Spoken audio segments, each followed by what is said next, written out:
آج کی یہ ساتیں عطا فرمائیں۔ انسان کی ایک عادت یہ ہے اور اس کی نیچر اور فطرت ہے، وہ نئی چیز کو پسند کرتا ہے اور نئی چیز کو ترجیح دیتا ہے۔ یہ انسان کی ایک فکر ہے، اس کی نیچر ہے، اس کی فطرت ہے۔ جبکہ جو چیز پرانی ہو جائے انسان کی اس سے توجہ ہٹ جاتی ہے۔ عربی کا مقولہ ہے کل جدید لذیذ، ہر نئی چیز لذیذ ہوتی ہے۔ یہی وجہ ہے آپ کو معاشرے میں کچھ ایسے لوگ ملیں گے جو سوشل میڈیا پر چھانے کے لیے، سبسکرائبر بڑھانے کے لیے، فور یو پہ آنے کے لیے کوئی نیا سے نیا کرتے ہیں کہ لوگ ان کی طرف اٹریکٹ ہوں، مائل ہوں۔ نئے نئے کرتب، اچھل کود۔ سیاسی لیڈر آپ کو ملتے ہیں جو ایک نئی بات کہہ کے لوگوں کی توجہ مبذول کراتے ہیں، ان جملے، ان باتوں سے لوگ محظوظ ہوتے ہیں۔ تو یہ نئی چیز کی طرف راغب ہونا، کسی نئی چیز کی طرف توجہ کرنا، یہ انسان کی طبیعت ہے، یہ اس کی نیچر ہے، یہ اس کی فطرت ہے۔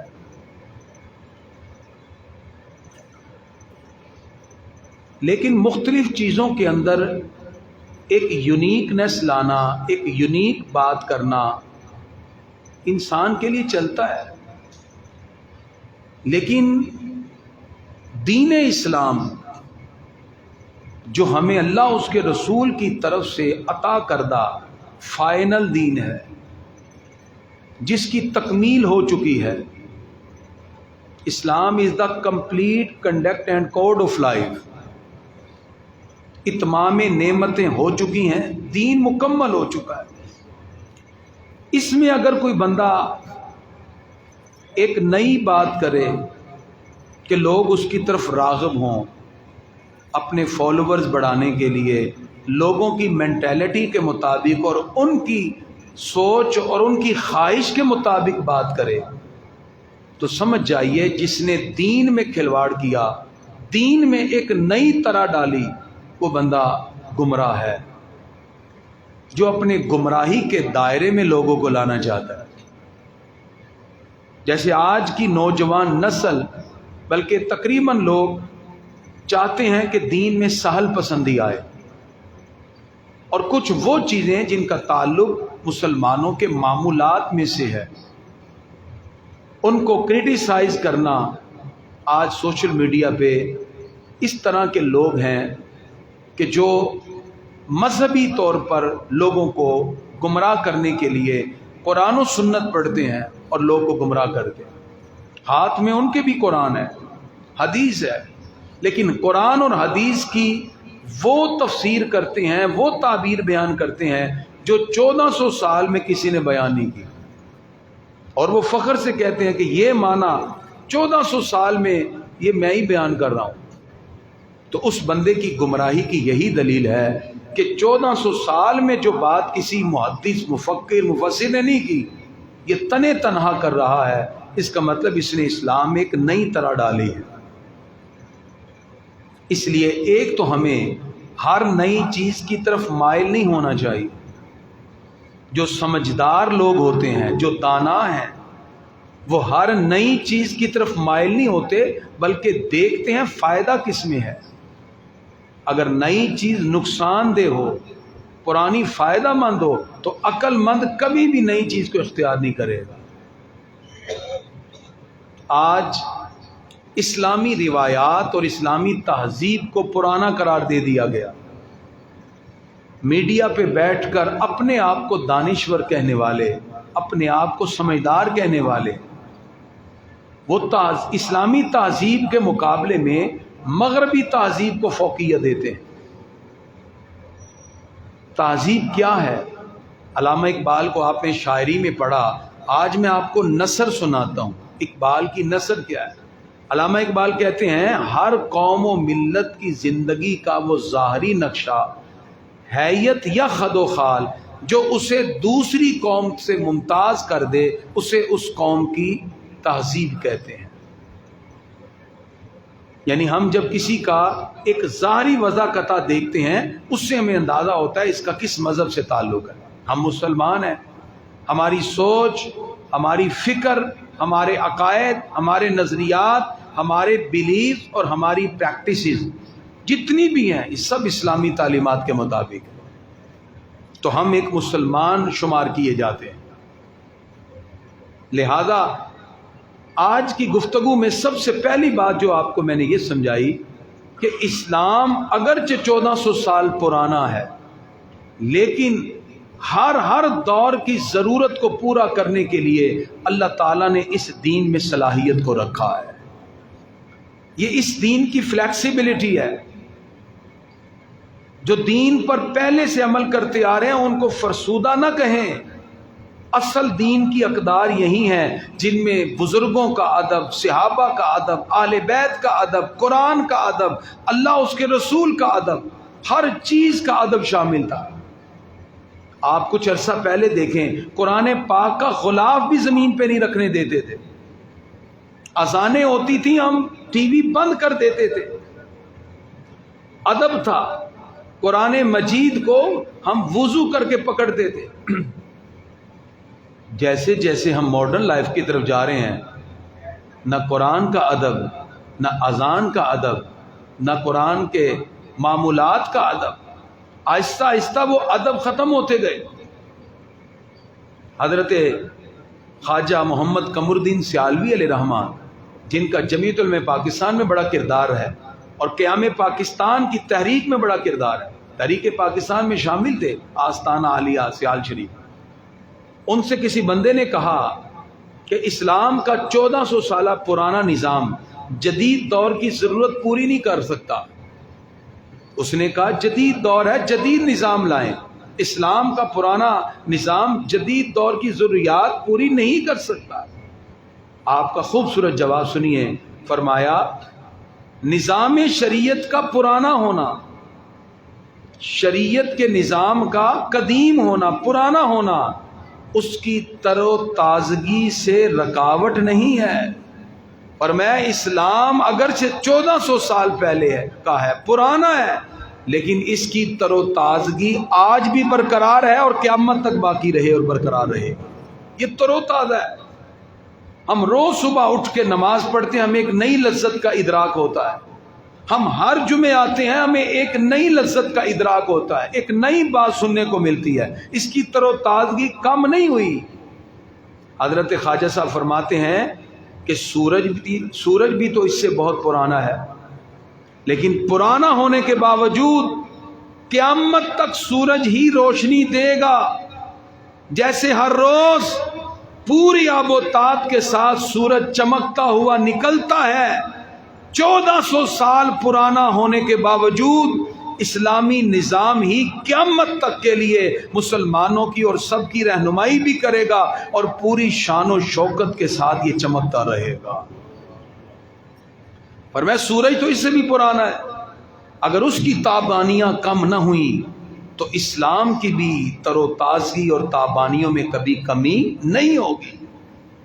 اس لیے یاد رکھیے دین اسلام نے جو ہمیں اولیاء کرام کا ادب، اللہ والوں کا ادب، صحابہ کا ادب، آل بیت کرام کا ادب اور اللہ رب العزت کا اور اللہ کے رسول کا ادب، قرآن کا، قرآنی تعلیمات کا، شعائر اسلام کا، مسجد کا، مسجد کے گرد و نواح کا، جتنی چیزوں کا ہمیں ادب سکھایا ہے، اگرچہ ہم جتنا مرضی ماڈرن لائف میں آ جائیں ہمیں ان ادب کو برقرار رکھنا ہے تو روحانی خیرات بھی اللہ تعالیٰ کی طرف سے ہمیں ملتی رہے. انسان جتنا ادب کرتا ہے اتنا ملتا ہے. اس لیے ازل سے یہ فیصلہ ہو گیا کہ حضور صلی اللہ علیہ وسلم اللہ کے آخری نبی ہیں، ان کی شریعت آخری شریعت ہے. حکمت کا تقاضا بھی یہ ہے وقت کے ساتھ ساتھ جس شریعت کی رونق و تازگی میں فرق نہ آئے، یعنی کہ ہر آنے والے وقت میں لوگ اسلام میں بڑھتے جا رہے ہیں. پہلے آج سے 20 سال پہلے 1 ارب 80 کروڑ مسلمان تھے، اب ہماری تعداد 2 ارب سے بھی بڑھ رہی ہے. آنے والے ہر وقت میں دین اسلام کا بڑھنا اللہ تعالیٰ نے اس دین کے لیے ایسا انتظام فرمایا کہ قیامت تک نظام بھی یہی رہے گا، اور ہر دور میں اس کی مٹھاس اور چاشنی میں بھی اضافہ ہوتا رہے گا۔ ہر دور میں اس کی مٹھاس میں اضافہ ہوگا۔ اللہ ہر دور میں ایسے افراد پیدا کرتا ہے جو دین کی رونقوں کو دوبالا کر دیتے ہیں، لوگوں کے دلوں میں ایمان کی مٹھاس ڈالتے ہیں، اور اس طرح چاشنی ڈالتے ہیں کہ ہر بندہ اپنے محبوب آقا کی محبت پہ بے قرار ہو کر اپنا سب کچھ رسول اللہ پہ قربان کرنے کے لیے تیار ہو جاتا ہے۔ یہ قیامت تک چلتا رہے گا۔ اس لیے کبھی بھی نہ سوچئے آج بڑے بڑے پلمبر انجینئر بیٹھ کے نئی سے نئی طرح پیش کر رہے ہیں، وہ لوگ جو قرآن و سنت کو ہاتھ میں پکڑ کے ایک نئی بات پیش کرتے ہیں، ان کا دین اسلام کے مبلغین سے کوئی تعلق نہیں۔ مبلغ تو وہ ہے جس کی مجلس میں بیٹھیں تو اٹھ کر رسول اللہ کی محبت میں اضافہ ہو جائے، دین کے شعار سے پیار ہو جائے، دین والوں سے محبت ہو جائے۔ ایسے لوگ جن کے پاس بیٹھ کر آپ اولیاء اور صحابہ اور اہل بیت کے گستاخ اور بے ادب بن جائیں، وہ لوگ دین کے مبلغ نہیں، وہ صرف اپنی ذات کو ڈومینیٹ کرنے کے لیے، لوگوں میں پروموٹ ہونے کے لیے صرف اور صرف ایک نئی بات کو پیش کر کر لوگوں کے درمیان ایک افتراق اور انتشار ڈالنے کی کوشش کرتے ہیں۔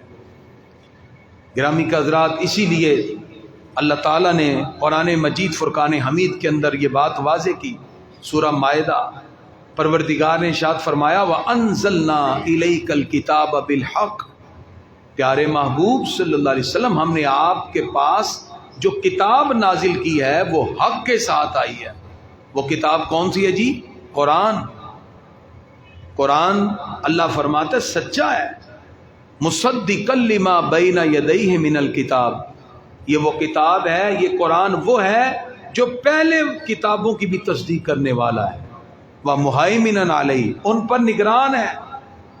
فاحکم بینہم بما انزل اللہ، پیارے محبوب ان لوگوں کے درمیان فیصلہ کیجئے اس کے مطابق جو اللہ نے نازل فرمایا، ولا تتبع اہواءہم، اور ان کی خواہشات کی پیروی نہ کریں۔ انسان بہت کچھ سوچتا ہے، اس کی خواہش ہے، لیکن حکم کیا ہے؟ پیروی ہم نے اللہ اس کے رسول کی کرنی ہے۔ معاشرہ اپنی بہت سی چاہت دل میں رکھتا ہے۔ آج لوگوں نے دین کی نئی سے نئی تعبیرات بنا لی۔ کچھ لوگ وہ بھی ہیں جو دین کا سہارا لے کر ایک اپنی بات اور اپنی گفتگو کو لوگوں پہ مسلط کرنا چاہتے ہیں۔ دین اسلام میں ایسے لوگوں کی کوئی گنجائش نہیں جو اپنی رائے کو تفوق دیں۔ ہمارے لیے فائنل اتھارٹی اللہ اس کے رسول کا حکم ہے، اور یہی ہماری کامیابی کی دلیل ہے۔ اس لیے فرمایا وَأَنِحْكُمْ بَيْنَهُمْ بِمَا أَنزَلَ اللَّهُ، پیارے محبوب ان لوگوں میں فیصلہ کریں جو اللہ نے نازل کیا، وَلَا تَتَّبِعْ أَهْوَاءَهُمْ، اور ان کی خواہشات کی پیروی نہ کریں، وَاحْذَرْهُمْ أَن يَفْتِنُوكَ عَن بَعْدِ مَا أَنزَلَ اللَّهُ إِلَيْكَ، پیارے محبوب کہیں یہ لوگ آپ کو کسی ایسی بات میں مبتلا نہ کر دیں، آپ ان سے ہوشیار رہیں اس بات سے کہ جو اللہ نے نازل فرمایا۔ یعنی ہمیں حکم ہے کہ جب ہم اللہ اس کے رسول کے احکام کو پڑھیں تو ہم اس کے مطابق چلیں، کہیں ایسا نہ ہو یہ لوگ اپنی باتوں کی وجہ سے اللہ اور اس کے رسول کے احکام سے ہمیں ہٹا دیں۔ اگرچہ یہ حکم حضور صلی اللہ علیہ وسلم کو ہے، لیکن ہر مبلغ کے لیے کہ جب وہ دین کی دعوت دے، باوجود لوگ اپنی سوچ، اپنی فکر اور اپنی بات بھی لے کے آئیں، تو اس مقام پر انسان کو کسی سے مرعوب ہونے کی ضرورت نہیں۔ جو اللہ اس کے رسول کی بات ہے وہی نوک زبان پہ ہو۔ جب بندہ اخلاص سے بات کرتا ہے اللہ تعالیٰ اسے اپنی بارگاہ سے خود ہی انعام بھی عطا فرماتا ہے، پھر جذبات بھی اللہ تعالیٰ بڑھا دیتا ہے، پھر اللہ تعالیٰ غیبی امداد بھی فرما دیتا ہے۔ اس لیے حق پہ ڈٹنا یہ سب سے بڑی انسان کی کامیابی ہے۔ اسی لیے گرامی حضرات، جب بھی دین کے اندر کسی نے رخنہ ڈالنے کی کوشش کی، اللہ نے ہستیوں کو پیدا کیا۔ آج ان میں سے ہم دو ہستیوں کا ذکر کریں گے۔ حضور صلی اللہ علیہ وسلم ارشاد فرماتے ہیں، سنن ابی داؤد، حضرت ابو ہریرہ رضی اللہ عنہ راوی ہیں، حدیث کا نمبر 4291 ہے۔ سرکار فرماتے ہیں ان اللہ عز وجل یبعث لہذہ الامہ، یقیناً اللہ تعالیٰ اس امت میں بھیجے گا علی راس کل میت سنۃ من یجدد لہا دینہا، اس امت کے اختتام یا آغاز پر ایسے مجدد کو جو امت کے لیے دین کو تر و تازہ کر دے گا۔